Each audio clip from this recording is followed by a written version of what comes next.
Olá, pessoal, tudo bem? Aqui é a professora Jaqueline de Literatura e hoje a gente está aqui para falar um pouquinho sobre Júlia Lopes de Almeida. Júlia Lopes de Almeida nasceu no Rio de Janeiro em 1862 e faleceu em 1934. O livro dela, de contos Ânsia Eterna, publicado em 1903, cai no vestibular da Universidade Federal de Santa Catarina de 2021. Só que antes de falar da obra, a gente vai falar um pouquinho sobre a autora. Os pais da Júlia eram portugueses abastados e intelectuais. A mãe era pedagoga, estudante de música, o pai era médico, professor e diretor de escola. Ela começou a escrever desde muito cedo, mas ela escondia as suas escritas porque ela tinha medo da reação do pai. Até que aos 19 anos o pai descobre que ela escreve e que ela escreve muito bem e a convida para publicar um texto no jornal A Gazeta de Campinas. Nessa época, a família já havia se mudado do Rio de Janeiro para Campinas. E aí, a partir de então, a carreira de Júlia deslancha, porque ela vai ser convidada em seguida para escrever no jornal O País, uma coluna semanal que vai durar mais de 3 décadas. O primeiro livro publicado da Júlia é em 1886, é um livro chamado Contos Infantis, que ela publica em Portugal junto com a irmã Adelina. Depois daí ela vai publicar várias obras. Em 1888, o famoso romance Memórias de Marta.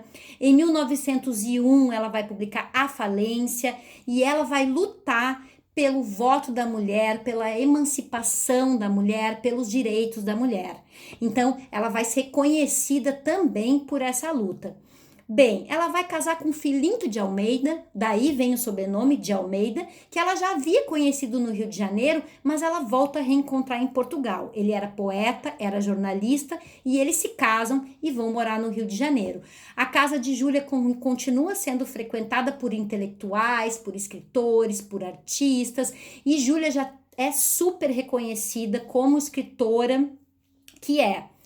O que acontece? Ela é uma das mentoras da Academia Brasileira de Letras, junto com Machado de Assis, mas ela não pode ocupar a ABL por ser mulher. Então, quem ocupa a cadeira número 3 no lugar dela é o marido Filinto de Almeida. Bem, uma coisa bem mal resolvida, porque ela era uma excelente escritora e, sem dúvida nenhuma, era ela que deveria ocupar essa cadeira.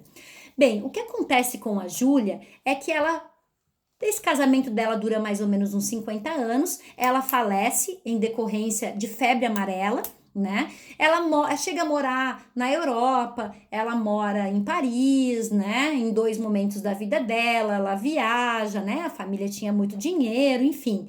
E em uma viagem para Moçambique, em que ela foi resgatar a filha Lúcia, que estava doente, estava lá com o neto, o marido, ela acaba pegando febre amarela. E quando ela volta para o Brasil, ela já está muito doente. Isso em 1931, mais ou menos, ela vai pegar o Ânsia Eterna, que é o livro de contos que a gente vai falar na próxima videoaula aqui, e ela reescreve. Já tinha sido publicado em 1903, mas aí ela pega esse livro de contos e vai reescrever, vai melhorar, vai revisar.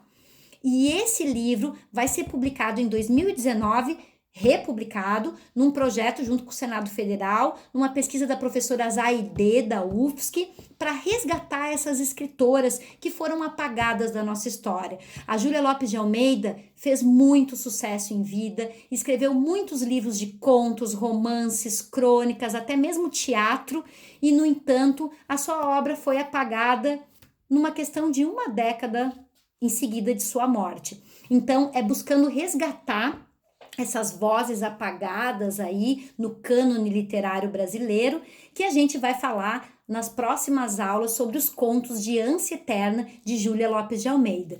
E é importante, gente, não esquecer a luta de Júlia Lopes de Almeida pela emancipação das mulheres. Então, ela foi convidada para falar em congresso na Argentina, inclusive ela, junto com a Berta Lutz, que foi uma das feministas que lutou pelo direito ao voto no Brasil, elas é que inventaram o primeiro congresso de mulheres no Brasil. Então, a participação dela na luta pela emancipação da mulher é fundamental na história do feminismo no Brasil. E a gente vai falar então sobre a obra Ânsia Eterna na próxima aula.